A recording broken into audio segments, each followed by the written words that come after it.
Main character ആണ്. എന്തോ ഒരു പേരുണ്ടല്ലോ, എന്തോ പേര് ചക്രവർത്തിയോ? ചക്രിക അല്ല, കാർത്തിക് ഏട്ടനോട് എനിക്ക് ആക്ച്വലി എന്താ ചോദിക്കാൻ, അല്ല അത് പിന്നെ ഇന്റർവ്യൂ ആയതുകൊണ്ട് എന്റെ ഗുരുവാണ്. ചിരിക്കുന്ന എന്തിനാ, ഞാൻ സീരിയസ് ആയിട്ട് സംസാരിക്കാൻ ശ്രമിച്ചുകൊണ്ടിരിക്കാൻ.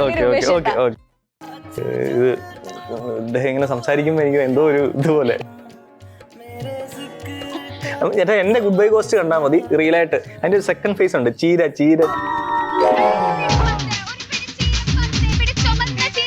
ആർപ്പിയായിട്ട് ഞങ്ങള് നേരത്തെ അറിയായിരുന്നു. അതെ, ഞങ്ങള്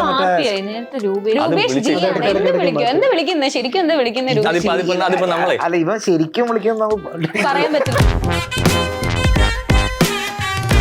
അതെന്താ അറിയോ, നമുക്ക് ഏറ്റവും ഇഷ്ടമുള്ള ചക്കരെ, പൊന്നെ, തേനെ ഇങ്ങനെ വിളിക്കത്തില്ലേ.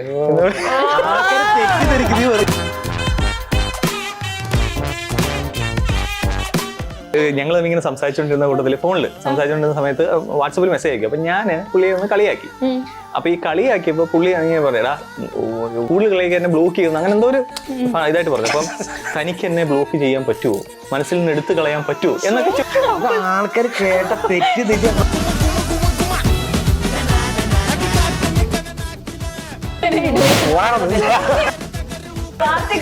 തമ്മിലുള്ള ബന്ധം ഇതുവരെയുള്ള എല്ലാം ഒരുമാതിരിപ്പെട്ട എല്ലാം വീഡിയോസും റീൽസും എല്ലാം ഞാൻ കണ്ടിട്ടുണ്ട്. ഭയങ്കര സ്ത്രീ വിരുദ്ധതയുള്ള ഒരാള്.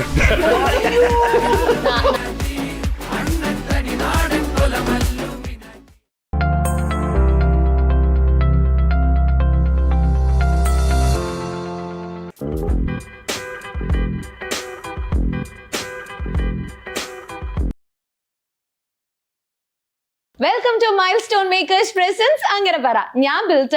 ഇന്ന് നമ്മുടെ കൂടെ ഉള്ളത് വത്സല ക്ലബ് ഒരു ക്രിഞ്ച് കല്യാണം മൂവി പ്രൊമോഷന്റെ ഭാഗമായി അംബി, ഗൗരി, കാർത്തിക്, രൂപേഷ്. എല്ലാവർക്കും വെൽക്കം ടു ദ ഷോ. എനിക്ക് വളരെ വളരെ അധികം അറിയുന്ന വളരെ സുപരിചിതമായ മുഖങ്ങളാണ് ഇതെല്ലാം. So Ambi, hi. ആദ്യം അംബിന്ന് തന്നെ തുടങ്ങാം, കാരണം ഇവരെല്ലാവരും എനിക്ക് അല്ലാതെ പരിചയമുള്ളതാണ്. സോ അംബിനെ ഞാൻ കണ്ടിട്ടുള്ളത് അശ്വമേധം എന്ന പ്രോഗ്രാമിലൊക്കെ പോയിട്ടുണ്ട് അല്ലേ? അംബിയുടെ എത്രാമത്തെ മൂവിയായത്? 15ാമത്തെ മൂവിയാണ്. എന്താണ് ഈ വത്സല ക്ലബില് അംബിയുടെ ക്യാരക്ടറിനെ പറ്റി പറയാനുള്ളത്? ക്യാരക്ടറിനെക്കാട്ടിലും എനിക്ക് ട്രിവാൻഡ്രത്ത് ഞാൻ ഏറ്റവും കൂടുതൽ ചെയ്തിട്ടുള്ള പടങ്ങളിലെ 5ാമത്തെ സിനിമയാണിത്. 6ാമത്തെ സിനിമയായത്. സോ ഇതിലേക്ക് എന്നെ വിളിക്കുന്നത് കഴിഞ്ഞ തുടർച്ചയായ ഒരു 5-6 പടം ഞാൻ ചെയ്തിട്ടുള്ള കൺട്രോളർ മുരുകൻ ചേട്ടനാണ്. അദ്ദേഹം എനിക്ക് തന്ന 5ാമത്തെ സിനിമയാണിത്. അതാണ് എന്നെ സംബന്ധിച്ചോളം ഏറ്റവും വലിയ ഒരു കാര്യം. കാരണം വെച്ചാൽ എന്നെ ഒരു ദിവസം ഇങ്ങനെ രാവിലെ വിളിച്ചിട്ട് മുരുകൻ ചേട്ടൻ പറഞ്ഞു, ഡേയ് നീ എവിടെ? ഞാൻ പറഞ്ഞു കൊച്ചിയിലുണ്ട്, ഒരു 10-25 ദിവസം മാറ്റി വെച്ച ഒരു പടത്തിൽ നിന്നെ ഇങ്ങനെ കാസ്റ്റ് ചെയ്തിട്ടുണ്ടെന്ന് പറഞ്ഞു. പിന്നെ അങ്ങനെ സപ്പോർട്ട് ചെയ്യുന്ന ഒരു കൺട്രോളറാണ്, ഒരു ജ്യേഷ്ഠൻ്റെ സ്ഥാനത്തുള്ള ഒരാളാണ്. അപ്പോൾ ഭയങ്കര പ്രതീക്ഷയുണ്ട് വത്സല ക്ലബ് എനിക്ക്. ഞാൻ അങ്ങനെ ഒരു ഫൺ പരിപാടി ചെയ്തിട്ടുള്ള പത്മ എന്ന് പറയുന്ന ഒരു മൂവിയിലാണ്. അത് കഴിഞ്ഞിട്ട് ചെയ്യുന്ന ഒരു ഫൺ മൂവിയാണ് വത്സല ക്ലബ്. ഗൗരിക്കുട്ടി, എനിക്ക് ആദ്യം തന്നെ ഭയങ്കര സന്തോഷമുണ്ട് ഗൗരിയുടെ ഫോട്ടോ ഈ പോസ്റ്ററിലൊക്കെ ഫ്രണ്ടിൽ തന്നെ വലുതായി കാണുന്നത്. ഞങ്ങൾ ഒരു ഇന്റർവ്യൂ എടുത്തിട്ടുണ്ട്. ആക്ച്വലി ഞങ്ങൾ ഇന്റർവ്യൂ എടുത്തപ്പം ഇന്റർവ്യൂവിന്റെ ടോപ്പിക് ഒക്കെ മറന്നുപോയി. ഞങ്ങൾ ഇങ്ങനെ സംസാരിച്ച് വേറെ ഏതോ യൂണിവേഴ്സിലൊക്കെ ആയി, ഭയങ്കര ഫ്രീ ആയി എന്ന് സംസാരിച്ചു. അതെ, ഞങ്ങൾ സംസാരിച്ചു പിന്നെയാണ് ഓർത്തത് ഒരു ഇന്റർവ്യൂ ആണെന്നുള്ളത് ഓർത്തപ്പോഴാണ് ഞങ്ങൾ തിരിച്ചു വന്നത്. അപ്പൊ ഒത്തിരി സന്തോഷം ഈ പോസ്റ്ററിൽ ഫ്രണ്ടിൽ തന്നെ ഇങ്ങനെ നിറഞ്ഞു നിൽക്കുന്നത് കാണാൻ. അന്ന് എനിക്ക് തോന്നുന്ന വത്സല ക്ലബിന്റെ ഷൂട്ടിംഗ് നടന്നുകൊണ്ടിരിക്കുകയായിരുന്നു തോന്നുന്നു അല്ലേ? ഷൂട്ടിംഗ് കഴിഞ്ഞ് വന്ന സമയത്താണ്. അതെ, അപ്പൊ വത്സല ക്ലബിൽ എന്താണ് ക്യാരക്ടർ? ഗൗരിയുടെ മെയിൻ ക്യാരക്ടർ ആണ്. എന്തോ ഒരു പേരുണ്ടല്ലോ, എന്തോ പേര്? ചക്രവർത്തിയോ? ചക്രിക അല്ല, ചക്രവർത്തി ഇതൊക്കെ അതെ, ഒരു ബന്ധപ്പെട്ട പേര് ചക്രിക. ഓക്കെ. എന്താണ് വത്സല ക്ലബിന്റെ മൂവിനെ പറ്റി പറയാനുള്ളത്? അത് അവിടെ അടിപൊളിയായിരുന്നു, ഷൂട്ട് അടിപൊളിയായിരുന്നു. ഭയങ്കര എൻജോയ് ചെയ്ത് ചെയ്യാൻ പറ്റിയ ഒരു ടീം, ഭയങ്കര കംഫർട്ടബിൾ ടീം. ഞാൻ ആദ്യം ചെന്നപ്പോ ശരിക്കും പറഞ്ഞ അവിടെ ചെന്നപ്പോൾ എനിക്ക് കുറച്ച് ഭയങ്കര ഓക്കേർഡായിരുന്നു. കാരണം എനിക്ക് ആരും പരിചയമില്ലായിരുന്നു. മുരുകൻ ചേട്ടൻ എനിക്കറിയാം. മുരുകൻ ചേട്ടനാണ് എന്നെ കോൺടാക്ട് ചെയ്യുന്നത്. മുരുകൻ ചേട്ടൻ നമ്മള് ഗു എന്ന് പറയുന്ന ഒരു മൂവിയില് ഞാൻ അന്ന് പറഞ്ഞിട്ടുണ്ടായിരുന്നു, ചെറിയൊരു ക്യാരക്ടർ ചെയ്തിട്ടുണ്ടായിരുന്നു. അപ്പം മുരുകൻ ചേട്ടൻ എനിക്ക് അന്ന് അറിയാം. മുരുകൻ ചേട്ടൻ വെച്ചിട്ട് ആണ് ഇതിലോട്ട് കണക്ട് ചെയ്യുന്നത്. ഭയങ്കര സന്തോഷമായി. അപ്പൊ എനിക്ക് പ്രൊഡക്ഷനിലെ കുറച്ചുപേരൊക്കെ അറിയാം, അവിടെ കണ്ടൊരു പരിചയമുണ്ട്. വേറെ ആരും എനിക്ക് അറിയത്തില്ല. അപ്പൊ ഷൂട്ട് തുടങ്ങുന്നതിന് മുന്നേ ഞാൻ ഇവര് ജോയിൻ ചെയ്ത 2nd ഡേയോ 3rd ഡേ ആണ് അവിടെ എത്തുന്നത്. അപ്പോൾ ഞാനൊരു ഈവനിങ് നൈറ്റ് ആണ് എനിക്കുള്ള ഷോട്ട് ഉണ്ടായിരുന്നത്. അപ്പൊ ഞാൻ ഭയങ്കര ഓക്കേർഡായിരുന്നു. കയറിപ്പോ ആരും വലിയ പരിചയമൊന്നുമില്ല. പക്ഷെ ചെയ്ത് കഴിഞ്ഞ് കുറച്ച് കഴിഞ്ഞാൽ ഭയങ്കര കംഫർട്ടബിൾ ആയി. പിന്നെ ഇങ്ങനെ കംഫർട്ടബിൾ ആവാൻ വേറെ കേസുണ്ട്. ഇവള് പഠിച്ച കരാട്ടെ ഒക്കെ പരീക്ഷിക്കാൻ അവിടെ അതെ അതായത് ഇവരെല്ലാം ചേട്ടന്മാരും ഞാൻ ലൈക്ക് എനിക്കൊരു മറ്റേ സിസ്റ്റർ ഫീൽ അങ്ങനെ കിട്ടുമല്ലോ, അതെ. അതെനിക്ക് അവിടെ കിട്ടിയിട്ടുണ്ട്. എല്ലാവരുടെയും എനിക്ക് ഭയങ്കര കംഫർട്ടബിൾ ആയിരുന്നു.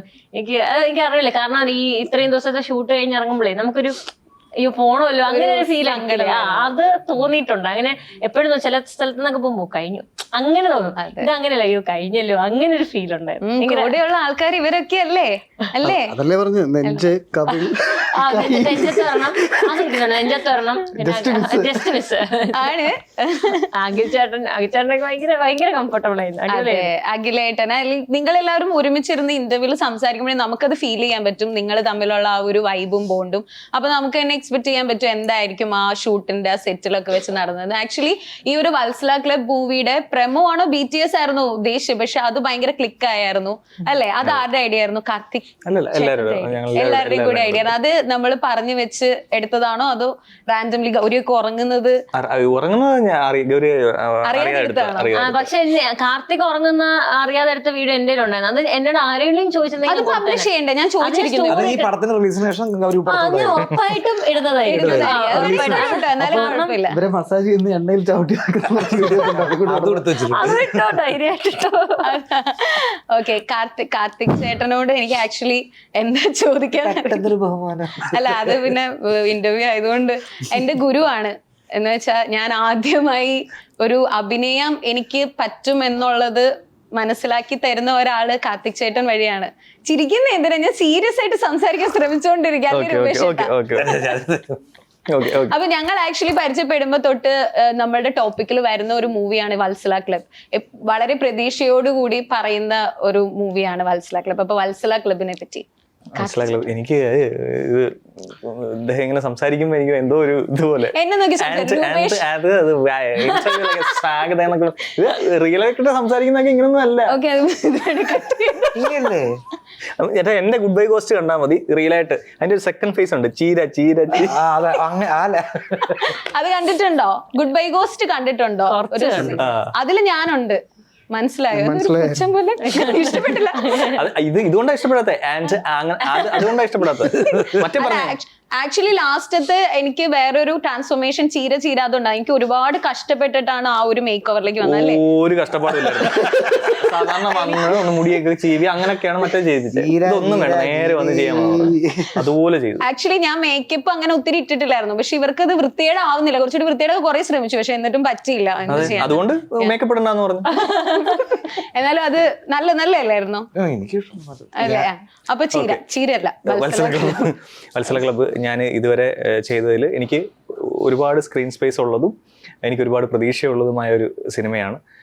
വളരെ നല്ല എന്താ പറയുക, ഞാൻ എപ്പോഴെപ്പോഴും ഇടയ്ക്ക് മെൻഷൻ ചെയ്യാറുള്ള സിനിമയാണ്. കാരണം ഇത് സിനിമയുടെ ഇതുകൊണ്ട് മാത്രമല്ല, ഞാൻ ആദ്യമായിട്ടാണ് ഒരു ലൊക്കേഷനിൽ അല്ലെങ്കിൽ ഒരു വർക്കിന് ചെന്നിട്ട് ഇത്രയും മനസ്സുകൊണ്ട് ഭയങ്കരമായി അറ്റാച്ച്ഡ് ആവുന്നതും.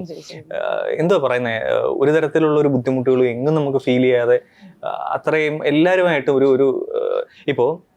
ഇപ്പോൾ ഷൂട്ട് കഴിഞ്ഞ് ഇത്രയും ദിവസമായി. സാധാരണ ഈ ലൊക്കേഷനിൽ ഉണ്ടാകുന്ന സൗഹൃദങ്ങൾക്ക് കുറച്ച് നാളൊരു ഇതുണ്ടാവും, പിന്നെ ചിലതങ്ങ് വിട്ടുപോകാറാണ് പതിവ്.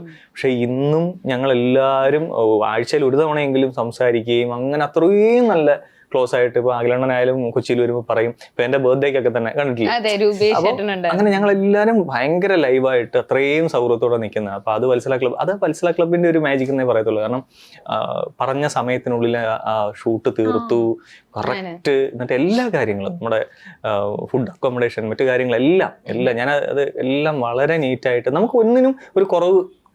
സാധാരണ നമ്മൾ പുതിയ ആളുകൾ എന്നൊക്കെ പറയുമ്പോൾ നമുക്കൊരു ഇതൊക്കെ വരുമല്ലോ, എങ്ങും അത് ഫീൽ ചെയ്തിട്ടില്ല. അത്രയ്ക്ക് നല്ലൊരു ഇതാണ്. പിന്നെ ഭയങ്കര പ്രതീക്ഷയോട് കൂടിയാണ് നമ്മൾ ഇത്രയും പേരിക്കുന്നത്. കാരണം ഇത്രയും പുതിയ ഇപ്പൊ ഓഫ് കോഴ്സ് നമ്മൾ പ്രൊമോഷൻ വന്നിരിക്കും, നമ്മുടെ വർക്ക് നല്ലതാണ്, നമ്മൾ ഇതാണ് അതിനെ പ്രൊമോട്ട് ചെയ്യാനാണ് വന്നിരിക്കുന്നത്. പക്ഷെ ഇതിലെന്ന് പറഞ്ഞാൽ സിനിമ മാത്രം എന്താ പറയുന്നത്, നല്ല സിനിമകൾ ചെയ്യണം എന്നുള്ള ആഗ്രഹത്തോടു കൂടി ഒരു ടീം വരികയാണ്. അപ്പൊ അവർക്ക് ഇതിലൂടെ ഒരു സപ്പോർട്ട് കിട്ടിയാൽ ഇനി ഒരുപാട് നല്ല സിനിമകൾ.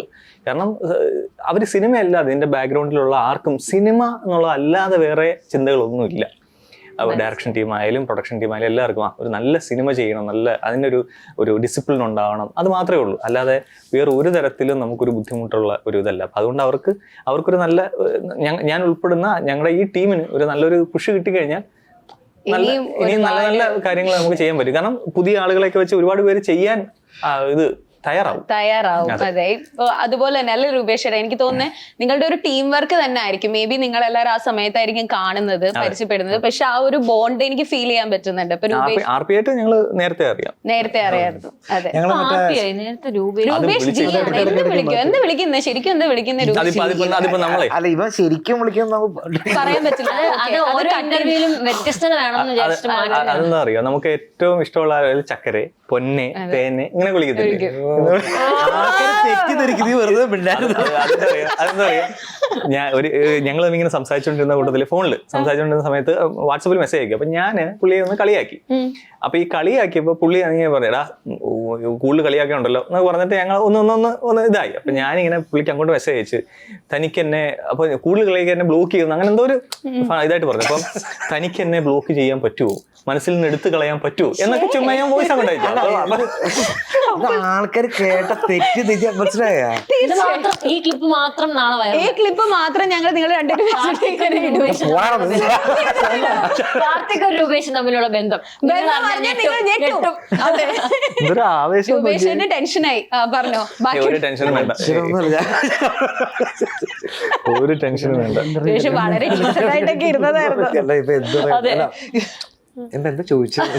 ഞാനും മറന്നു. ഈ സാറല്ല രൂപേഷ് ചേട്ടനെ പേര് വിളിക്കുന്നോട്ട് തുടങ്ങിക്കോ. ചില സമയത്ത് രൂപേഷ് ജി, ചില സമയത്ത് RP. അല്ല അതൊന്നും ഞാനൊന്നും സത്യം പറഞ്ഞ കാര്യമാക്കി അറിയാം, എന്താ വിളിക്കാന്ന് അറിയില്ല. അല്ല ഇവൻ ഇടയ്ക്ക് മറ്റേ ഡാമ കുളിക്കുന്ന സമയത്ത് ഇവന്റെ അമ്മ ആന്റി പറയും നീ എന്തൊക്കെയാ നീ വിളിക്കുന്നു പറഞ്ഞിട്ട് ആദ്യം. അപ്പൊ ഇവനങ്ങനെ സ്ഥിരം. അല്ല വേറെ കാര്യമുണ്ട്, ഞാൻ ഇടയ്ക്ക് രൂപേഷ് ചേട്ടാന്ന് വിളിക്കുക. അതെന്തായാലും നമുക്ക് ഇദ്ദേഹത്തോടൊരു ഇതായിട്ടിരിക്കുമ്പോഴേ ചേട്ടാന്ന് വിളിക്കുന്നത് സ്ഥിരതയില്ലല്ലോ ഇവര്. അല്ലല്ല, അത് എന്തേലും ഇഷ്ടക്കേടോ എന്തേലും ഇതായിട്ടിരിക്കുമ്പോ രൂപേഷ് ചേട്ടാ പറ എന്ന് പറയും. നീ എന്തിനാ ചേട്ടാന്നൊക്കെ വിളിക്കുന്നത്? അല്ല പെട്ടെന്ന് നമ്മള് ഒരു സഡൻ ഞെട്ടൽ എന്ന് പറയില്ലേ? അല്ല ഞങ്ങൾക്ക് ഇടയിൽ അത്ര അതിപ്പം ഇദ്ദേഹത്തിനോട് മാത്രമല്ല അഖിലണ്ണനായാലും ഞങ്ങള് മൂന്നുപേരും കൂടെ കുറച്ചുകൂടി എന്താ പറയുക, ഞങ്ങള് കൊച്ചിയിലൊക്കെ വരുമ്പോ ഞങ്ങള് കാണുകയും ഒക്കെ എടുക്കുന്നത് കുറച്ചുകൂടി ഒരു അടുപ്പമുണ്ട്. അപ്പൊ അതുകൊണ്ട് ആ ഒരു ഫ്രീഡം ഉണ്ട് ഞങ്ങളുടെ. ഫ്രീഡം ഉണ്ട്. ഇപ്പൊ രൂപേഷ് ചേട്ടന്റെ എനിക്ക് തോന്നുന്നത് രൂപേഷ് ചേട്ടന്റെ എനിക്ക് ഏറ്റവും ഫേവറേറ്റ് ആയിട്ടുള്ള ഒരു movie Mexican Aparatha. Of course Spadikam, Theevram ഒക്കെ എല്ലാരും പറഞ്ഞ് എനിക്കറിയാം, ഓൾറെഡി പറഞ്ഞു കഴിഞ്ഞതാണ്. പക്ഷെ എനിക്ക് എടുത്ത് പറയേണ്ടത് മെക്സിക്കൻ അപാരത എനിക്ക് ഭയങ്കരമായിട്ട് അല്ല എനിക്ക് അതുകൊണ്ടാണ് ഞാൻ എടുത്ത് പറയുന്നത്. എനിക്ക് ഭയങ്കര ഇഷ്ടമുള്ള അതിലെ പാട്ടുകളാണെങ്കിലും ആ കോളേജ് ലൈഫ് കാണിക്കുന്നതാണെങ്കിലും നിങ്ങൾ സംസാരിക്കുന്ന രീതിയാണെങ്കിലും ഭയങ്കരമായിട്ട് കണക്റ്റഡ് ആയ ഒരു മൂവിയാണത്. ആ മൂവി കഴിഞ്ഞിട്ടാണ് എനിക്ക് തോന്നുന്നത് രൂപേഷ് ചേട്ടൻ ഇനി ഒരുപാട് റോൾസ് ചെയ്യണം എന്ന് മലയാളികൾ ആഗ്രഹിച്ചതും ചിലപ്പോൾ അത് കഴിഞ്ഞിട്ടായിരിക്കും കൂടുതൽ അല്ലേ. അപ്പോ ഈ വത്സല ക്ലബിലേക്ക് വരുമ്പോ എന്താണ് തോന്നുന്നത്? എന്നിട്ട് നമുക്ക് മെക്സിക്കൻ അപാരത്തിലേക്ക് തിരിച്ചു വരാം. ഇല്ല ഞാൻ അതിനുശേഷം പടങ്ങളിൽ അഭിനയിച്ചു കുറവ്. പക്ഷെ ഇതിന്റെ ഇടയിൽ എന്താ പറ്റുന്ന വെച്ചാൽ മറ്റേ എഴുത്തും സംവിധാനം ഒരു സൈഡിൽ കൂടെ ഭയങ്കര സ്ട്രോങ് ആയിട്ട് പോകുന്നതുകൊണ്ട് വരുന്ന എല്ലാം ചിലപ്പോൾ ചെയ്യാൻ പറ്റിയെന്ന് വരില്ലെങ്കിലും പക്ഷെ ചില ഇപ്പോൾ ഞാൻ ഈ മത്സര ക്ലബിന്റെ ഡയറക്ടറിന്റെ എന്താ പറയാ രണ്ടാമത്തെ സിനിമയാണ് മത്സര ക്ലബ്ബ്. അനുഷിന്റെ ആദ്യത്തെ പടം ഹൊഡു എന്ന് പറഞ്ഞ സിനിമ, അത് OTT വേണ്ടി ചെയ്ത സിനിമയാണ്. അതിലാണ് ഞാൻ ആദ്യമായിട്ട് അനുഷിനോട് വർക്ക് ചെയ്യുന്നത്. ഇത് രണ്ടാമത്തെ അനുഷ് തിയേറ്ററിന് വേണ്ടി കമേഴ്ഷ്യൽ സിനിമ ചെയ്യുമ്പോൾ അപ്പോഴാണ് പിന്നെയും വിളിച്ചപ്പോൾ ഞാൻ പോയി അഭിനയിച്ചു. ഞങ്ങൾ തമ്മിൽ മെക്സിക്കൻ അപാരതയ്ക്ക് തൊട്ടുള്ള ഒരു ബന്ധം. എനിക്ക് അനുഷ് ഭയങ്കര അടുത്തൊരു സുഹൃത്താണ്, അത് ഭയങ്കര ടാലൻ്റ് ആയിട്ടുള്ള ഡയറക്ടർ. അപ്പോൾ ഈ പറയുന്നത് പോലെ അനുഷിൻ്റെ കൂടെ വർക്ക് ചെയ്യാൻ സത്യം പറഞ്ഞാൽ അവിടെ ചെല്ലുമ്പോൾ ആകെ അനുഷിനെ അത് അറിയുള്ളൂ. ഈ കാർത്തിനെ എനിക്ക് നേരത്തെ അറിയാം, കാരണം വെച്ചാൽ 2023 സ്പടികം റിലീസ് ചെയ്തത്. അപ്പൊ ആ സമയത്ത് കാർത്തി സ്പടികത്തിന് എന്തോ ഒരു വീഡിയോ ചെയ്തിട്ടുണ്ടായിരുന്നു, സ്പടികത്തിന്റെ ഒരു ട്രിബ്യൂട്ട് പോലെ. അപ്പൊ ഞങ്ങള് മറ്റേ ലോഞ്ചിന്റെ സമയത്ത് അതൊക്കെ അവിടെ കാണിച്ചു. അപ്പൊ ഇവന്റെ ഒരു മെമെന്റെല്ലാം കൊടുത്തു. അന്നാണ് ഞാൻ കാർത്തിനെ, അതിന് മുമ്പ് കാർത്തിനെ കണ്ടിട്ടുണ്ട്, വീഡിയോസ് കണ്ടിട്ടുണ്ട്, പരിചയപ്പെടുന്നത് അങ്ങനെയാണ്. അപ്പൊ അതിനുശേഷം പിന്നെ ഞങ്ങള് അപ്പൊ അന്നൊരു ഹായ് ബൈ ബന്ധമാണെന്നുണ്ടെങ്കിൽ വത്സലയിൽ അഭിനയിക്കാൻ പോയപ്പോഴാണ് ഇപ്പോൾ കാർത്തികയോട് അമ്പി ആയിക്കോട്ടെ അല്ലെങ്കിൽ എല്ലാവരുമായിട്ടൊരു ആ ഒരു മാനസിക അടുപ്പം വന്ന് നമ്മളൊരു ബ്രദർഹുഡ് ഉണ്ടാവുക, ഒരു ഭയങ്കര ഒരു ക്ലോസ്ഡ് വർക്ക് എന്ന് പറയില്ലേ. അപ്പോൾ സത്യം പറയാൻ വത്സല ക്ലബ്ബ് ഞങ്ങൾ 28 ദിവസമല്ലേ ഷൂട്ട് നമ്മള് 28 ദിവസം അങ്ങനെ എന്തോ ഉണ്ട്. എത്ര ഞങ്ങളത് തുടങ്ങിയത് മാത്രമേ ഓർമ്മയുള്ളൂ, പെട്ടെന്ന് തീരും ചെയ്തു. എനിക്ക് വെച്ചാൽ അവസാനമൊക്കെ ആയപ്പോ ഒരു വിഷമം വന്നല്ലേ. അല്ലത് ആക്ടേഴ്സ് ആയിട്ട് മാത്രമല്ല കേട്ടോ, ഇത് മറ്റേ പ്രൊഡക്ഷൻ ആയിട്ടുള്ള ഒരു അടുപ്പുണ്ട്. അതേ പറഞ്ഞ പ്രൊഡക്ഷൻ ഇപ്പൊ മുരുകൻ ചേട്ടനും കുര്യൻ അങ്ങനെ കുറച്ച് പ്രൊഡക്ഷന്റെ കാര്യങ്ങൾ ഡീൽ ചെയ്യുന്ന ചേട്ടന്മാരുണ്ട്. ഇപ്പുറത്തെ സൈഡിലാണെന്നുണ്ടെങ്കിൽ നമ്മുടെ പ്രൊഡ്യൂസർ അത് പ്രൊഡ്യൂസർ എന്ന് പറയുന്ന ഒരാളെ നമുക്ക് അല്ലാണ്ട് സെപ്പറേറ്റ് സെഗ്മെന്റ് ആയിട്ട് ഞാൻ പറഞ്ഞുതരാം. അപ്പോൾ പിന്നെ എനിക്ക് അനുഷിന്റെ ഡയറക്ഷൻ ടീം എനിക്ക് നേരത്തെ എനിക്ക് അറിയാം. അപ്പൊ എല്ലാവരും ആയിട്ടും എല്ലാവരോട്ടും ഭയങ്കര ഒരു മാനസികമായ അടുപ്പം വരിക. പക്ഷേ ഇത് ഒരു സിനിമ കൊണ്ട് അവസാനിക്കുന്നില്ല. ഈ സിനിമ നാളെ ഇറങ്ങി വിജയിച്ചു കഴിഞ്ഞാൽ ഭാവിയിൽ അടുത്ത സിനിമകളും പിന്നെയും ഇതേപോലെ സംഗമിക്കുന്നു, ഒരുമിക്കുന്നു, ആ ഒരു പരിപാടി വരുന്ന സമയത്ത് കണ്ടിന്യൂ ചെയ്തു, ഒരിക്കലും നിൽക്കാൻ പോകുന്നില്ലല്ലോ. പക്ഷെ എൻ്റെ പ്രൊഡ്യൂസറിനായിട്ട് പറയുകയാണെന്നുണ്ടെങ്കിൽ ഇത് ഏറ്റവും കൂടുതൽ ഞാൻ ഇവരെല്ലാവരും അഭിനയിക്കുന്ന ആൾക്കാരാണ്. ഇപ്പോൾ കാർത്തി ക്രിയേറ്റീവ്ലി എന്താ പറയുക ഭയങ്കര ഇൻവോൾവ് ആയ ആളാണ്. പക്ഷേ ഞാൻ തിയേറ്ററിക്കൽ സിനിമ എന്ന് പറഞ്ഞിട്ട് 2012 തലകുത്തി പറയുന്ന ഒരാളാണ്. ഇപ്പോഴത്തെ അവസ്ഥയിൽ ഒരു മലയാളം സിനിമയിൽ സ്റ്റാർ കാസ്റ്റ് വലിയൊരു സ്റ്റാർ ഇല്ലാണ്ട് പടം ചെയ്യാൻ പറഞ്ഞാൽ ചിന്തിക്കാൻ പോലും പറ്റില്ല. പക്ഷെ അവിടെയൊക്കെ വ്യത്യസ്തമായിട്ട് നിൽക്കുന്ന വെച്ചാൽ കോണ്ടന്റിൻ്റെ ഏറ്റവും ഒരു നല്ലൊരു കോണ്ടന്റ്, നല്ല സിനിമയാവണം, അത് പുതിയൊരു സംവിധായകനെ വിശ്വസിക്കുക, ഇതെല്ലാം ചെയ്യുന്ന പ്രൊഡ്യൂസർ വന്നാലേ പറ്റുള്ളൂ. അപ്പോൾ ജിനിയോട് എനിക്ക് ഭയങ്കര റെസ്പെക്ട് തോന്നുന്ന കാര്യം എന്ന് പറയുമ്പോൾ അദ്ദേഹം ഈ പറയുന്നത് പോലെ ഇതിൽ സ്റ്റാർ ഇല്ല അതുകൊണ്ട് ഞാൻ പ്രൊഡ്യൂസ് ചെയ്യാം, അങ്ങനെയൊന്നുമല്ല. മുമ്പ് കഥ കേട്ടു, തിരക്കഥ കേട്ടു, മൊത്തത്തിൽ ഇതൊരു fun movie, let's do it എന്ന് പറഞ്ഞാൽ അങ്ങനെ ഇറങ്ങി വന്നൊരാളാണ്. അപ്പം എനിക്ക് അങ്ങനത്തെ പ്രൊഡ്യൂസേഴ്സ്, ഞാൻ ജിനിന്റെ പോലെ 10 പേരുണ്ടെന്നുണ്ടെങ്കിൽ നമുക്ക് സ്റ്റാർ പടം വേണ്ടാന്നല്ല പറ, അത് വേണം, പക്ഷെ ഇതും വേണം. എക്സാക്ട്ലി ഒരു എന്താ പറയാ good mix and match of everything എന്ന് പറയില്ലേ. അപ്പൊ അത് വേണം അവിടെ. ഞാൻ എന്റെ ഏറ്റവും വലിയ പ്രാർത്ഥന എന്ന് പറയുമ്പോൾ ജിനിയുടെ പോലത്തെ 10 പ്രൊഡ്യൂസർമാർ ഇനിയും വരണം. കാരണം ഇൻഡസ്ട്രിക്ക് നല്ലതാണ്, അത് നമ്മൾ മുന്നോട്ട് പോകുന്നതും. ഇത് ഈ പടം വിജയിച്ചു കഴിഞ്ഞാൽ, വത്സര ക്ലബ് വിജയിച്ചു കഴിഞ്ഞാൽ ഇതേപോലത്തെ പുതിയ പുതിയ അറ്റംപ്റ്റ്സ് നമുക്ക് ചെയ്യാൻ പറ്റും. അപ്പൊ അങ്ങനെ കുറെ നല്ല കാര്യങ്ങളുണ്ട്. ഈ മൂവിയില് ചേട്ടന്റെ പേരെന്താ? മുക്കുത്തി ഷമീർ. എന്താ ഈ മൂവിയിൽ എല്ലാവർക്കും ഒരു പ്രത്യേക പേരുകള് ഇട്ടിരിക്കുന്നത്? സാങ്കല്പിക ഗ്രാമമായതുകൊണ്ട് നമ്മൾ പറയുന്ന സബ്ജക്ട് ലോകത്തെങ്ങും ഇല്ലാത്തൊരിതല്ലേ, ഒരു കല്യാണം മുടക്കുന്നതിനൊക്കെ ഗിഫ്റ്റ് കൊടുക്കുക, അതൊക്കെയാണ് പറയുന്നതേ. അങ്ങനത്തെ ഒരു പറയാൻ പറ്റില്ല, ചില നാട്ടിൽ ഇങ്ങനെയൊക്കെ ഉണ്ടെങ്കിലോ അല്ലേ? ഇല്ല, അങ്ങനെയല്ല. അവിടത്തെ നാട്ടിലുണ്ട് കല്യാണം മുടക്കികളുണ്ട്, പക്ഷെ സാങ്കല്പിക ഗ്രാമത്തിൽ സമ്മാനം കൊടുക്കുന്നവരുണ്ട്. ഇതൊരു ഗ്രാമം, ആ ഗ്രാമത്തിലെ എല്ലാവരും അതിന് വേണ്ടിട്ട് നിക്കാന്നൊക്കെ പറയുന്നത് 1-2 ആൾക്കാർ ഫംഗ്ഷൻ ഒക്കെ വെച്ചിട്ട് സമ്മാനം കൊടുക്കുന്നു. അത് സ്വന്തം അച്ഛൻ. അതെ, സ്വന്തം അച്ഛൻ. അതിന്റെ പ്രസിഡന്റ് എന്റെ മകനാണ് അത് നടത്തുന്നത്. ഈ കല്യാണ മുടക്കികളുടെ ഒരു വലിയൊരു ക്ലബ്ബ്, വലിയൊരു അസോസിയേഷൻ ഉണ്ടെങ്കിൽ അത് എന്താ പറയാ, ചൊവ്വ വേണുമായിട്ട് അഭിനയിക്കുന്നത് കാർത്തിയുടെ അച്ഛൻ ആയിട്ട് അഭിനയിക്കുന്നത് വിനീത് തട്ടില. വിനീത് തട്ടിലാണ് അതിന്റെ പ്രസിഡന്റ്.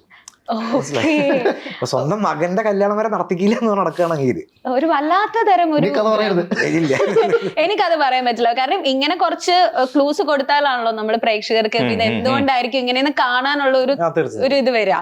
അതുപോലെ തന്നെ അഖിൽ ചേട്ടന്റെ ഇത് ശരിക്കും ട്രാൻസ്ഫോർമേഷൻ ആണോ, അത് AI ആണോ? അതിന്റെ താഴെ നിൽക്കുന്നത് രണ്ട് സെയിം ആള് തന്നെയാണല്ലോ അല്ലെ? അല്ല, പറയാൻ പറ്റില്ല, നമുക്ക് ബിഫോർ ആൻഡ് ആഫ്റ്റർ ഒക്കെ ആവാലോ. ഫ്ലെക്സിന് വേണ്ടിട്ട്. അതും അഖിലേട്ടൻ. അതെന്താ അഖിലേട്ടൻ, എന്താ കുഴപ്പം? അഖിലേട്ടൻ അങ്ങനെ എന്റെ പേടി അതല്ല, ഇത് പുറത്തു വരുമ്പോ പ്രഭാസിന് കേസ് കൊടുക്കും എന്റെ പേടി. പ്രഭാസിന്റെ ശരീരമാണല്ലോ അവിടെ. ഓ ശരി, ഓ അതാണ് വെട്ടിവെട്ടിച്ചേക്കുന്നത് അല്ലേ? അതെ അതെ, അത് മനസ്സിലാവത്തേ ഇല്ല. എനിക്ക് കണ്ടപ്പോ ആർട്ടിഫിഷ്യൽ ആയിട്ട് തോന്നിയില്ല, എനിക്ക് ഒറിജിനൽ ആയിട്ട് തോന്നി. അത് ചെയ്ത ആളുടെ വർക്കിന്റെ ഗുണം. അഖിലേട്ടൻ പോയി ഇല്ല, അത് കണ്ടപ്പോ തന്നെ എനിക്ക് പറയണമെന്ന് തോന്നി. അതുപോലെ നമുക്ക് കാസ്റ്റ് ആൻഡ് ക്രൂ പറയുകയാണെങ്കിൽ ഒരുപാട് പേരുണ്ട് അല്ലെ. മല്ലികാമ്മയുണ്ട്. മല്ലികാമ്മ എന്നൊക്കെ പറഞ്ഞാൽ ഈ ഒരു നമ്മള് ഈ നാട്ടിലൊക്കെ അല്ലെങ്കിൽ നമ്മുടെ വീട്ടിലൊക്കെ ഉണ്ടാവില്ലേ, കുറച്ചൊരു ഏഷ്യനുള്ള ഒരു അങ്ങനത്തെ ഉള്ള ഒരു ക്യാരക്ടർ ചെയ്യുന്ന പോലെ ഒരു റോൾ ആയിട്ടാണ് എനിക്ക് നോക്കുമ്പോ, പോസ്റ്റർ നോക്കുമ്പോ ഫീൽ ചെയ്യുന്നത് അല്ലേ? റിയാക്ഷൻ ഇട്ടേന്റെ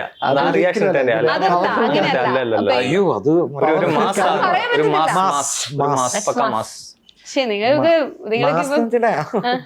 പക്ഷെ ആ ക്യാരക്ടർ മാസാണ്. അത് നമ്മുടെ ഈ മറ്റേ ഇംഗ്ലീഷ് സിനിമ ഗോഡ് ഫാദർ ഉണ്ട്. അല്ല വേണ്ട, മലയാള സിനിമ ഗോഡ് ഫാദർ ഇല്ലേ? 500 മനസ്സിലായി. ബിഗിനിങ് ടു എൻഡ് ഉള്ളതല്ല, ഒരു ക്രൂഷ്യൽ പോയിന്റിൽ വരുവാണ്.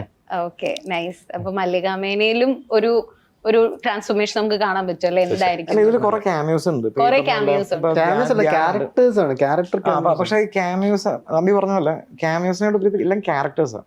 കാരണം ഇത് നമ്മൾ വെറുതെ ആൾക്കാരെ കണ്ണിൽ പൊടിയിടാൻ വേണ്ടി ഒരു ധ്യാനം കൊണ്ടെന്ന് വെറുതെ കാണിക്കും, അങ്ങനെയല്ല. ഇത് ഈ കഥ മുന്നോട്ട് പോകണമെന്നുണ്ടെങ്കിൽ ആ ക്യാരക്ടേഴ്സ് വന്നാലേ ശരിയാവും. അങ്ങനെയാണ് കഥ ഇവോൾവ് ചെയ്തിരിക്കുന്നത്, പ്ലേസ് ചെയ്തിരിക്കുന്നത് ഒക്കെ. ഇതിൽ ആര് വന്നു പോവാണെന്നുണ്ടെങ്കിലും they have something to do in the movie എന്ന് പറഞ്ഞ ഒരു സംഭവമുണ്ട്. ഓരോ ക്യാരക്ടേഴ്സിന്റെ നെയിമും ഭയങ്കര വ്യത്യസ്തമാണ്. അതെ, ചൊവ്വ, ബുധൻ, വ്യാഴം അതൊക്കെ മുക്കുത്തി, ഷമീർ, അത് ഞാൻ ഇനി പറഞ്ഞില്ല, പിന്നെ ചക്രിക, ഇല്ലെങ്കിൽ ഞാൻ വേറെ പറഞ്ഞു. ബെനത്തോ അത് എക്സാ ബോയ് ഫ്രണ്ട് അല്ല ബോയ് ഫ്രണ്ട് എക്സ് അല്ല ബോയ് ഫ്രണ്ട് ആണ് ബെനത്തോ. ഓക്കെ, ഈ പേരുകളൊക്കെ വരുന്നത് ഇങ്ങനെ ഒരു സിനിമയിലെ ബോയ് ഫ്രണ്ട്. ഇനിയിപ്പോ ഇങ്ങനെ നാളെ അടിച്ച ഇനി യൂട്യൂബിൽ വരും ഗൗരിയുടെ ബോയ് ഫ്രണ്ടിന്റെ പേര് ബെനത്തോ എന്നൊക്കെ പറഞ്ഞിട്ട്. ഓക്കെ, നമ്മള് സെറ്റിന്റെ കാര്യം പറയുകയാണെങ്കിൽ ഗൗരീനെ ഇന്റർവ്യൂ എടുത്തപ്പോ ഗൗരി പറഞ്ഞിട്ടുണ്ടായിരുന്നു ഗൗരിക്ക് ഈ ഡയറ്റ് ഒക്കെ കുറച്ച് സീനാണ്. ഇങ്ങനെ സെറ്റിലുള്ളവർക്കൊക്കെ മേ ബി അവരോട് പറഞ്ഞു കൊടുക്കും ബദാം കഴിക്കൂ, ആപ്പിൾ കഴിക്കൂ. ഇവിടെ ഞാനൊന്നും പറഞ്ഞിട്ടൊന്നും പക്ഷെ അങ്ങനെ പറഞ്ഞിട്ടില്ല. എന്ത് പറ്റി? കാരണം അതിനേക്കാളും വലിയ ഡയറ്റ് എടുക്കുന്ന ഒരാൾ അപ്പുറത്തിരിപ്പുണ്ട്. ആരാ? ഞാനിപ്പോ ഞാൻ വിചാരിച്ചു ഡയറ്റ് അങ്ങനെയല്ല. ഞാനാണെങ്കിൽ ഒരു സർട്ടൺ ടൈമിൽ ഭക്ഷണം കഴിക്കും. നമ്മളിപ്പോ രാത്രി ഇപ്പോ ഞാൻ സാധാരണ രീതിയിൽ 6-7 മണിയും ഭക്ഷണം കഴിക്കും. പക്ഷെ ഷൂട്ടുള്ള സമയത്ത് രാത്രി 9 മണിക്ക് ഭക്ഷണം ഫാസ്റ്റ്. അപ്പൊ ഞാൻ നെക്സ്റ്റ് ഡേ ഞാൻ 9 മണിക്ക് രാവിലെ കഴിക്കില്ല, ഞാൻ ഉച്ചയ്ക്ക് കഴിക്കും. അത്ര നേരം പുഷ് ചെയ്യും. അതാ അത്രേ ഉള്ളൂ. അതാ പക്ഷെ അതിലാണെങ്കിൽ ഇവന്മാര് ഡയറ്റ് തരുന്നുണ്ട്. അല്ല, അത് ഡയറ്റ് ആണ്. ഞങ്ങളെ സംബന്ധിച്ചിടത്തോളം അത് ഡയറ്റ് ആണ് അല്ലേ. ഭയങ്കരമായി ആരോഗ്യം ശ്രദ്ധിക്കുന്ന ഒരാളാണ്. അങ്ങനെ വേണല്ലോ അല്ലേ. നമ്മള് മെക്സിക്കൻ അപാരത്തിലേക്ക് തിരിച്ചു വരുവാണെങ്കിൽ അപ്പം കാരണം ഞാൻ പറഞ്ഞല്ലോ നേരത്തെ രൂപേഷ് ചേട്ടന് അതില് സ്ഫടികത്തില് നമ്മൾ കണ്ടിട്ടുണ്ട്. ഇനി ഇതൊന്നും നിങ്ങളുടെ പ്രൊമോ വീഡിയോസിലല്ല, ധ്യാൻ ചേട്ടന്റെ കൂടെ ഒരു വീഡിയോ ഇട്ടിട്ടില്ല. അതിന്റെ താഴെ എനിക്ക് തോന്നുന്നു ഏറ്റവും കൂടുതൽ കമന്റ് വന്നത് ആടുതോമ ലൈറ്റ് ആണ് ബാക്കിൽ വെറുതെ ഇരിക്കുന്നത് പറഞ്ഞിട്ട് മിണ്ടാതിരിക്കുന്നുണ്ടല്ലോ എന്ന് പറഞ്ഞത്. അപ്പൊ അതിനേക്കാളും ഈ മെക്സിക്കൻ അപാരതയിൽ നല്ലൊരു റോളായിരുന്നല്ലോ ചെയ്തത് അല്ലേ. അത് കഴിഞ്ഞിട്ടുണ്ടായ ഒരു ഡിഫറൻസ് എന്തായിരുന്നു ആ ഒരു റോള് ചെയ്തത് സിനിമയ്ക്ക് ശേഷം? അപ്രിസിയേഷൻ ഭയങ്കരമായിട്ട് കിട്ടി. ഈ പറയുന്ന പോലെ തന്നെ പിന്നാലെ കുറച്ച് പടങ്ങൾ അഭിനയിച്ചു. പക്ഷെ ഞാൻ പറഞ്ഞില്ല, ആ സമയത്ത് പോലും ഞാൻ എഴുതി സംവിധാനം ചെയ്യാനുള്ള ആ ഒരു ശ്രമം ഒരു പാരലിൽ പോയിക്കൊണ്ടിരിക്കുകയായിരുന്നു. അപ്പം അങ്ങനെ ഓൾമോസ്റ്റ് ഒരു പടം ഞങ്ങൾ ലോഞ്ച് ചെയ്ത് ചെയ്യാമെന്ന് വിചാരിക്കുമ്പോഴാണ് കോവിഡും ലോക്ക്ഡൗൺ ലോക്ക് ചെയ്തത്. ആ പ്രൊജക്റ്റ് പിന്നെ നടന്നില്ല. പിന്നെ ഞാനൊരു ചെറിയൊരു സിനിമ അതിനുശേഷം സംവിധാനം ചെയ്തു. അപ്പോൾ അതിൻ്റെ ഒരു പോസ്റ്റ് പരിപാടി ഇപ്പോൾ നടന്നുകൊണ്ടിരിക്കുക, ഡയറക്റ്റ് ചെയ്തു, അപ്പോൾ നടന്നുകൊണ്ടിരിക്കുക. ഇപ്പോൾ റിസപ്ഷൻ ഭയങ്കര എന്താ പറയുക, നല്ല അഭിപ്രായമൊക്കെ വരുന്നുണ്ട്. പക്ഷെ അവസരങ്ങൾ ഈ പറയുന്ന പോലെ എനിക്ക് ചൂസ് ചെയ്യാൻ പറ്റാത്തതിൻ്റെയും കുറേ ഇഷ്യൂസ് എനിക്കുണ്ട്. കാരണം ഇപ്പോൾ ഞാൻ പറയട്ടെ, ഇപ്പോൾ കാർത്തി അല്ലെങ്കിൽ അമ്പി ഇവരെല്ലാവരും സ്ട്രിക്ട്ലി എന്താ പറയുക അഭിനയം അല്ലെങ്കിൽ ഗൗരവൊക്കെ അല്ല അഭിനയം കോൺസെൻട്രേറ്റ് ചെയ്ത് പോകുന്ന ആളാണ്. ഞാനിവിടെ മറ്റേ എഴുത്തും സംവിധാനവും അതിൻ്റെ ഇടയിൽ അഭിനയം എന്ന് പറയുമ്പോൾ ഈ ഒരു ക്ലാഷ് എപ്പോഴും വരും. പിന്നെ മാത്രമല്ല എനിക്കാണെന്നുണ്ടെങ്കിൽ സിനിമയിൽ പോയിട്ട് ഇങ്ങനെ വെറുതെ നിൽക്കാൻ എനിക്ക് അതുകൊണ്ടും ചെയ്യാണ്ടിരിക്കുന്നത്. പക്ഷെ ഈ സിനിമയിൽ ഇപ്പം എനിക്ക് അധികം ഡയലോഗ്സ് ഇല്ല. പക്ഷെ ഈ സിനിമയിൽ എനിക്കൊരു പെക്യുലറായ രീതിയിൽ ഇത് അഭിനയിക്കണം. അപ്പം ഞാനത് ആദ്യത്തെ 2 ദിവസം ഞാൻ വായിച്ചപ്പോൾ ഞാൻ പറഞ്ഞു എനിക്കൊന്നും ചെയ്യാനില്ലോ എന്ന് പറഞ്ഞു. ഡയറക്ടർ പറഞ്ഞു ഇതിൽ കുറേ ചെയ്യാനുണ്ട്, എന്നെ വിശ്വസിച്ച് വരും എന്ന് പറഞ്ഞു. ഷൂട്ടിങ് 2 ദിവസം കഴിഞ്ഞപ്പോൾ എനിക്ക് കിട്ടിയില്ല. 3-ാമത്തെ ദിവസമായപ്പോഴാണ് എനിക്ക് മനസ്സിലായത് വെറുതെ ഇരിക്കുകയല്ല, പണിയുണ്ട്. കാരണം നമുക്ക് അത് അപ്പോൾ കിട്ടും. അപ്പോൾ അതൊരു ചാലഞ്ചായി മാറി. അപ്പോൾ അങ്ങനെ ചാലഞ്ച് ഉള്ള സാധനങ്ങൾ വരികയാണെന്നുണ്ടെങ്കിൽ നമുക്ക് ചെയ്യാനും ഒരു രസമുണ്ടെന്ന് പറയില്ല. അല്ല നമ്പർ ഓഫ് സീൻസിലല്ല കാര്യം. ഇപ്പം 2 ഇപ്പം ഞാൻ കുഞ്ഞൽദോ എന്നൊരു സിനിമ ആസിഫ് അലി അഭിനയിച്ച മാത്തുക്കുട്ടി ഡയറക്റ്റ് ചെയ്തൊരു പടമുണ്ട് കുഞ്ഞൽദോ. എനിക്കതിലാകെ 3 സീനുള്ളൂ. പക്ഷെ എനിക്ക് അത് ചെയ്തപ്പോൾ ഞാൻ ആദ്യമായിട്ട് അങ്ങനെ ഒരു ഫുൾ ഫ്ലെഡ്ജ് ഹ്യൂമർ റോൾ ഞാൻ ചെയ്യുന്നത്. അപ്പോൾ എനിക്ക് ആ സിനിമയിൽ എൻ്റെ റോൾ എനിക്ക് ചെയ്യാൻ എനിക്ക് ഭയങ്കര ഇഷ്ടമായിരുന്നു. അതിന് നല്ല അപ്രിസിയേഷൻ കിട്ടി. പക്ഷേ അത് ഞാൻ പറഞ്ഞു എന്തെങ്കിലും ചെയ്യാൻ വേണം. ഐ മീൻ ഇയാളുടെ സ്റ്റാർട്ടിങ് തൊട്ട് അവസാനം വരെ വേണം, അതല്ലല്ലോ, നമുക്ക് എന്തെങ്കിലും ചെയ്യാൻ വേണ്ടേ. അപ്പം എനിക്ക് അതൊരു ഇമ്പോർട്ടൻ്റ് ഒരു കാര്യം. പക്ഷെ എൻ്റെ ഹൃദയം എവിടെയാന്ന് വെച്ചാൽ എഴുത്തും സംവിധാനം. പക്ഷെ അത് വേറൊരു സ്ട്രഗിൾ ആയതുകൊണ്ട് അങ്ങനെ പോകും. ഈ സത്യം പറഞ്ഞ കാർത്തിനെ കാണാൻ ഭയങ്കര അസൂയ പോകുന്ന കാര്യം എന്ന് പറയുമ്പോൾ ഇവന് ഒരു സാധനം ഐഡിയ കിട്ടി എഴുതുന്നു, എക്സിക്യൂട്ട് ചെയ്യുന്നു, ഇടുന്നു. ഒരു അത്ഭുതം എന്നൊക്കെ പറയില്ലേ. എനിക്ക് പറയാൻ തീരെ ആഗ്രഹമില്ല ഞങ്ങൾ, പക്ഷെ എന്നാലും ഞാൻ പറയാണ്, പൊക്കി പറയുന്നില്ല. ഞാൻ അത്ഭുതകരമായിട്ട് നോക്കിയിരുന്ന ഒരു കാര്യമാണ് ഡയറക്ഷൻ, എഴുതുക, നമ്മളെ അഭിനയിച്ച് കാണിക്കുക, മ്യൂസിക് ചെയ്യുക. ഇതൊക്കെ ഒരു സീരീസിൽ നമ്മളൊരു സീരീസ് ജസ്റ്റ് പാട്ട് പാടുക എല്ലാം. നെക്സ്റ്റ് അനാഥരാണ് ഗുണ്ടകളെല്ലാം കഴിഞ്ഞിട്ട് നെക്സ്റ്റ് ഇറക്കുന്ന ഏതാ? അത് ഇറക്കി ജോർജ് സാർ. ഇനിയുണ്ടോ? ഇനി പുതിയൊരു ഫ്രഷ് സാധനം ഞാൻ കേട്ടു. അത് ഒരു ഇതിന്റെ ഇതുപോലെ ഒറിജിനൽ പരിപാടി, അത് സൂപ്പർ ഹിറ്റ് ആട്ടോ. പക്ഷെ ഞാൻ അത് നമ്മൾ എടുത്ത് മെൻഷൻ ചെയ്യണം. കാരണം ഞാൻ 2 വർക്ക് ചെയ്തിട്ടുള്ളതാണ് ഒരുമിച്ച്. എന്നെ മെഴുകുതിരി എന്നപ്പോ ആളുകൾ വിളിക്കുന്നത്. കാരണം ഈ കേരളത്തില് ഇത്രയും നിരാശ കാമുകന്മാരുണ്ടെന്ന് അറിഞ്ഞത് ഞാൻ ലേറ്റസ്റ്റ് ആയിട്ട് ഒരു റീല് ചെയ്തായിരുന്നു. അതില് മെഴുകുതിരി ഉരുകി തീരുമ്പോഴാണ്. ആക്ട് ചെയ്തപ്പോ നിങ്ങളില്ലായിരുന്നു? അല്ലല്ല മറ്റേ ഗുഡ് ബൈ ഹോസ്റ്റലിൽ നിങ്ങൾ ഒരുമിച്ച് ഇല്ലായിരുന്നു? ഇല്ല, നമുക്ക് കോമ്പിനേഷൻ സീൻ ഇല്ലായിരുന്നു. അപ്പൊ അതില് മെഴുകുതിരി ഉരുകി തീരുമ്പോഴാണ് മെഴുകുതിരി അറിയുന്നത് തന്നെ നശിപ്പിച്ചത് തന്റെ നൂലാണെന്ന് പറഞ്ഞിട്ടുള്ളത്. അപ്പൊ അതില് ഇപ്പോഴും എനിക്ക് ആരെഴുതിയത്? അവര് ആരെഴുതിയത് ഇതുപോലെ? ആരായിരിക്കും? വയലാർ എഴുതും ഇതുപോലെ. ആരായിരിക്കും? ഒഴുകി തീരുമ്പോഴാണ് അറിയുന്നത് തന്റെ ഉള്ളിലെ നൂലാണ് തന്നെ നശിപ്പിച്ചത്. ഒരു 5 ടേക്ക് എടുത്തോണെങ്കിൽ കാണപ്പെടും. ഇപ്പോഴും ഞാൻ ഉറക്കത്തിലൊക്കെ പറയും ഉഗ്രം തോട്ടാ. പക്ഷെ പിള്ളേരുടെ ക്രിഞ്ച് തടിച്ച് ദൈവം സഹിച്ച് അതൊന്നും കണ്ടില്ല ഞാൻ. തോട്ട് ഗംഭീരാട്ടോ. ആ സംഭവം അടിപൊളി. പക്ഷേ ഉണ്ടല്ലോ ഞങ്ങൾ അതിട്ട് കഴിഞ്ഞിട്ട് ഇപ്പോഴും കമന്റ് വരുന്നുണ്ട്. ഇന്നിട്ട കമന്റ് ഇവളുടെ മേക്കപ്പാണ് ഇവളെ നശിപ്പിച്ചെന്നുള്ളൊരു കമന്റ്. ഇന്ന് ഇച്ചിരി മുമ്പ് കണ്ട കമന്റ് അതാണ്.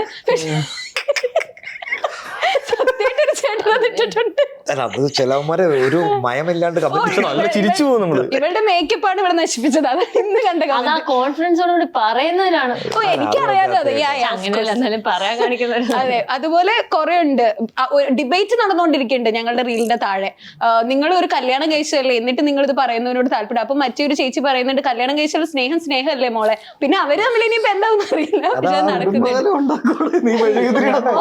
അല്ല, ഇത് ആളുകൾ മനസ്സിലാൻ വേണ്ടിയാണോ സെയിം കോസ്റ്റ്യൂമിൽ വന്നത്? അതെ, പക്ഷെ ആ കോസ്റ്റ്യൂമിന് മുമ്പ് അതെ എല്ലാരും മനസ്സിലാക്കണം ഞാനാണ് ഞാൻ. കാരണം ആൾക്കാർക്ക് മനസ്സിലാവുന്നില്ല ഞാനാണ്. സെയിം കോസ്റ്റ്യൂം കോയിൻസിഡൻസ് എന്നൊക്കെ പറയും. എല്ലാരും അറിയണം അത് ഞാനാണെന്നുള്ളത്. പക്ഷെ അപ്പൊ ഞാൻ പറഞ്ഞത് ഇങ്ങനത്തെ തോട്ട്സ് ആക്ച്വലി ഇത് ശരിയല്ലേ. മെഴുകുതിരി ഉരുകി തീർന്നപ്പോഴാണ് ഞാൻ ഇപ്പൊ അത് ആലോചിച്ചു. അതിൽ കുറെ പേര് ചോദിച്ചു എന്റെ അടുത്ത്. ഞാൻ ഇത് വായിച്ചതിന്റെ ഒരു പക്ഷെ ഇൻസ്പിറേഷൻ അതിൽ കുറെ പേരോട് ചോദിച്ചു അപ്പൊ ഈ മെഴുകുതിരി കത്തുന്നത് ആ നൂല് കാരണമല്ലേ, അതെന്താ നിങ്ങൾ പറയാത്ത? അത് ഇയാള് പറയേണ്ടി വരും. നശിപ്പിക്കുന്നത് മാത്രമല്ല, നശിപ്പിക്കുന്നത് നൂലാണ്. പക്ഷെ ആ നൂലില് തിരി കൊളുത്തിയത് കൊണ്ടാണല്ലോ പ്രകാശം വരുന്നത്. പ്രകാശം അതിന് യൂസ് ഉണ്ടാവുന്നത്. അതെ, അപ്പൊ അതെ അതിന് അതിലെ പ്രകാശമാണ് ഞാൻ. അത് താൻ കണ്ടില്ല. അതാണ് അതിനകത്തില് പോയിന്റ്. ഞാൻ തേപ്പുകാരിയാണെന്നാണ് അതിൽ ആൾക്കാർ പറയുന്നത്. ആക്ച്വലി അങ്ങനെയാണല്ലോ അല്ലേ. ഒരാളെ ഒരു കാര്യമില്ലാതെ എന്റെ കാൽക്കുലേഷൻ അനുസരിച്ചൊന്നും വന്നില്ല എന്ന് പറഞ്ഞിട്ട് പെട്ടെന്ന് ഇട്ടേച്ച് പോവാന്ന് പറഞ്ഞാൽ ഇറ്റ്സ് എ കൈൻഡ് ഓഫ് തേപ്പ് തന്നെ. ഓക്കെ, മനസ്സിലാക്കളോ ഓ അങ്ങനെ. Okay okay okay. ഇവന്റെ ഇതുവരെയുള്ള എല്ലാം ഒരുമാതിരിപ്പെട്ട എല്ലാം വീഡിയോസും റീൽസും എല്ലാം ഞാൻ കണ്ടിട്ടുണ്ട്. ഭയങ്കര സ്ത്രീ വിരുദ്ധതയുള്ള ഒരാളാണ്. ഒരു 3-4 കണ്ടന്റായി ഭയങ്കരമായിട്ട് ഒരു സ്ത്രീ വിരുദ്ധതയല്ല. എല്ലാവർക്കും തോന്നി കാര്യം ആരോടും ഒന്ന് പറയാൻ മറന്ന കുറച്ച് കാര്യങ്ങൾ പറയുന്ന പോലെയാണ് എല്ലാവർക്കും ഫീൽ ചെയ്തത്. ഇവന്റെ ഈ ഇൻസ്റ്റാഗ്രാം ഒക്കെ വരുന്നതിന് മുമ്പ് ഇവന്റെ പഴയ ഒരു യൂട്യൂബ് വീഡിയോ ഉണ്ട്. ഒരു ദിവസത്തേക്ക് ഒരു സ്ത്രീ ആയിട്ട് മാറുന്നു എന്ന് പറയുന്നത് ഇവന്റെ ഒരു പെണ്ണായിട്ട് അഭിനയിച്ചിട്ടുണ്ട്. സീരിയസ്ലി ഇവന്റെ കണ്ടന്റുകൾ ഞാൻ നേരത്തെ കണ്ടു. അപ്പൊ ഞാൻ ഓർത്തു ഇവൻ സിനിമയിൽ വരും. പക്ഷെ അന്നും ഈ സ്ത്രീ വിരുദ്ധത ഉണ്ട്. അതായിരുന്നു സ്ത്രീ വിരുദ്ധതയില്ല പറഞ്ഞു. ഇപ്പൊ മാറ്റി പറഞ്ഞല്ലെങ്കിൽ ആൾക്കാർ ഇനി അത് സ്ത്രീ വിരുദ്ധതയൊന്നുമില്ല. ഇവന് സ്ത്രീ വിരുദ്ധ ഉണ്ടെന്നല്ലേ പറഞ്ഞേ സ്ക്രിപ്റ്റിലുണ്ട്. അല്ല ഞാൻ പറഞ്ഞില്ല, നമ്മുടെ ആൾക്കാർ എഴുതുമ്പോഴും ചിന്തിക്കുമ്പോഴും ചെറുതായിട്ട് ആ ഒരു എഴുത്തിന്റെ ഒരു സ്റ്റൈൽ അങ്ങോട്ട് പോകുന്നു പറയില്ലേ. അല്ല, കാർത്തി ആസ് എ പേഴ്സൺ അങ്ങനെ ഒരിക്കലും ഇല്ല. കാരണം ഞാൻ കണ്ടെച്ചാൽ ഇപ്പൊ ഏറ്റവും കൂടുതൽ എന്താ പറയാ സ്ത്രീകൾ വർക്ക് ഫ്രണ്ടിലോട്ട് മുന്നോട്ട് വരണം എന്ന് ഞങ്ങൾ ഡിസ്കഷൻ സ്ഥിരം പറയുന്ന ഒരാള് എന്താ പറയുക കാർത്തിയാണ്. അതെ, അത് അങ്ങനെയല്ല ഉദ്ദേശം. ഇവന്റെ കോണ്ടന്റിൽ ഞാൻ ഗൗരിക്ക് എങ്ങനെ തോന്നിട്ട്? ഗൗരി കാണാറുണ്ടോ കാർത്തിച്ചേട്ടന്റെ സീരീസ്? എന്റെ സ്റ്റാറ്റസ് കണ്ടപ്പോഴാണ് ഞാൻ ഇങ്ങനെ അഭിനയിച്ചിട്ടുണ്ടെന്ന് അറിഞ്ഞ. അല്ല, ഞാൻ ഇടയ്ക്കൊക്കെ ഇങ്ങനെ സ്റ്റോറി ഇടയ്ക്കൊക്കെ റീൽസ് ഇതിനു മുമ്പ് കണ്ടിട്ടുണ്ടോ? വത്സല ക്ലബിന് മുമ്പ് കണ്ടിട്ടുണ്ടോ ആളെ? കാർത്തിനെ പരിചയമില്ലേ? അല്ല, അറിയാം. അമ്മയുടെ കൂടെ അഭിനയിക്കുന്ന. അതെ, എനിക്ക് കാർത്തിക്കിനെ അറിയാം. പക്ഷെ അല്ലാണ്ട് അറിയത്തില്ലല്ലോ. നമുക്ക് കണ്ട പരിചയം ഇതുപോലെ വീഡിയോസ് കണ്ടുള്ള അറിവുള്ളൂ. അല്ലാതെ ഇങ്ങനെ ഒരു അറിവില്ല.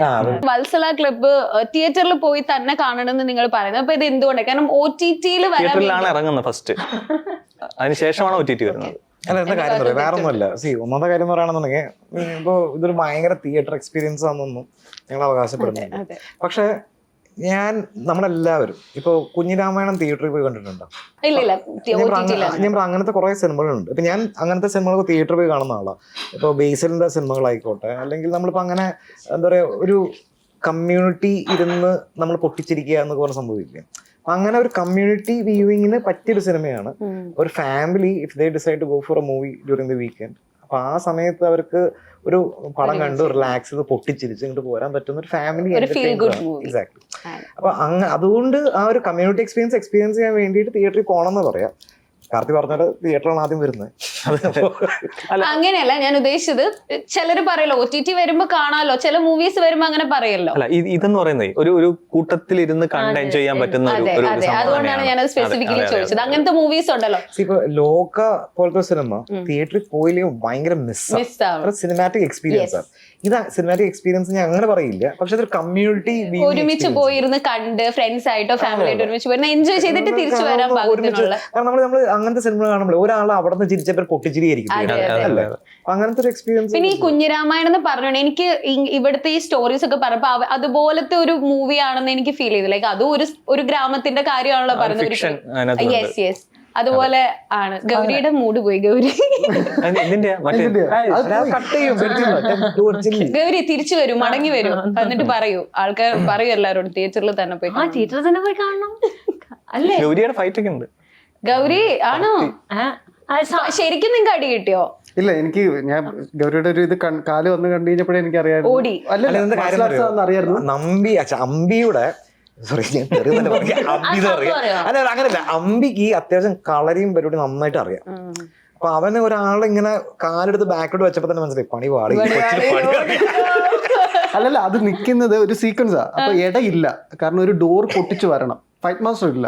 അപ്പം ഞാൻ തന്നെ സെറ്റ് ചെയ്ത് വെച്ചിട്ട് ചെയ്ത ഒരു പരിപാടിയാണ്. അപ്പോൾ ഗൗരി ഒരു സ്റ്റെപ്പ് എടുത്ത് വെച്ച് നിന്ന് കഴിഞ്ഞപ്പോഴത്തേക്ക് എനിക്ക് മനസ്സിലായി ഇത് എൻ്റെ ടൈമിംഗ് തെറ്റിയാലും ആ കൊച്ചിൻ്റെ ടൈമിംഗ് തെറ്റിയാലും എൻ്റെ നെഞ്ച തീടി വരും. ഞാൻ പറയും കാലി പൊക്കി നിന്നാൽ മതി, അവിടെ ആക്ഷൻ വിളിക്കുമ്പോൾ ഞാൻ ഡോർ പൊട്ടിച്ച് അതായത് അമ്പി കറക്റ്റ് പറഞ്ഞോട്ടാ, ചവിട്ടണ്ട ഞാൻ തന്നെ ചെയ്തോളാം.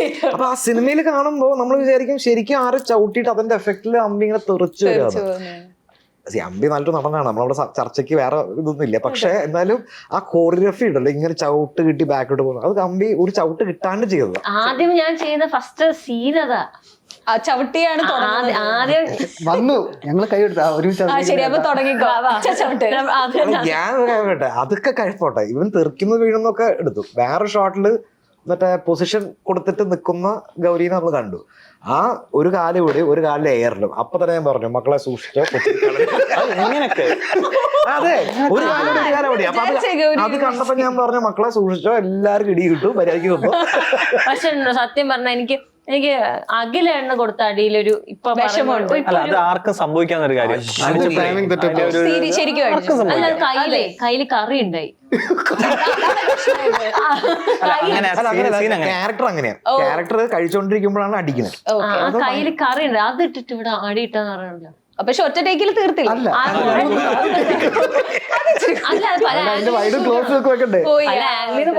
അഖിലേട്ടൻ ആദ്യം കിട്ടിയപ്പോ ഞങ്ങളോട് പറഞ്ഞു അവള് കവാലത്തിന് ആദ്യം കിട്ടിയപ്പോ അദ്ദേഹം വിജിലന്റ് ആയി. അദ്ദേഹം പറഞ്ഞു എനിക്ക് ഇത് മനസ്സിലായി, ഇങ്ങനെ വരുമ്പോ ഇങ്ങനെയാണ് എന്നൊക്കെ പറഞ്ഞു. പക്ഷെ അടുത്ത് ഇമ്മീഡിയറ്റ് കട്ട് വരുമെന്ന് വിചാരിച്ചു. പക്ഷെ പുള്ളി വൈഡൊക്കെ പോയി വേറെ ആൾക്കാരുടെ എടുത്തിട്ട് വന്ന് പിന്നെ ഇപ്പുറത്തെ ആക്സസ് എടുത്തപ്പോ പുള്ളി ഇത് മറന്നുപോയി. പിന്നെ അടി കിട്ടി. അത് എന്റെ കയ്യിൽ നിന്ന് അങ്ങ് മൊത്തത്തിൽ പോയി ആ അടി കിട്ടിയത്. നമുക്ക് കാണുമ്പോൾ ഒറിജിനാലിറ്റി തോന്നും. പിന്നെ ഒറിജിനാലിറ്റി അടി കിട്ടിയവര് ഒറിജിനാലിറ്റി തോന്നും. അല്ല ആദ്യത്തെ അടി കിട്ടിയപ്പോ അഖിൽ എന്റെ അടുത്ത് പറഞ്ഞെങ്കിൽ ഇപ്പോൾ ഓർമ്മയുണ്ട്, കുട്ടി അഭിനയം മറന്ന് ജീവിക്കാൻ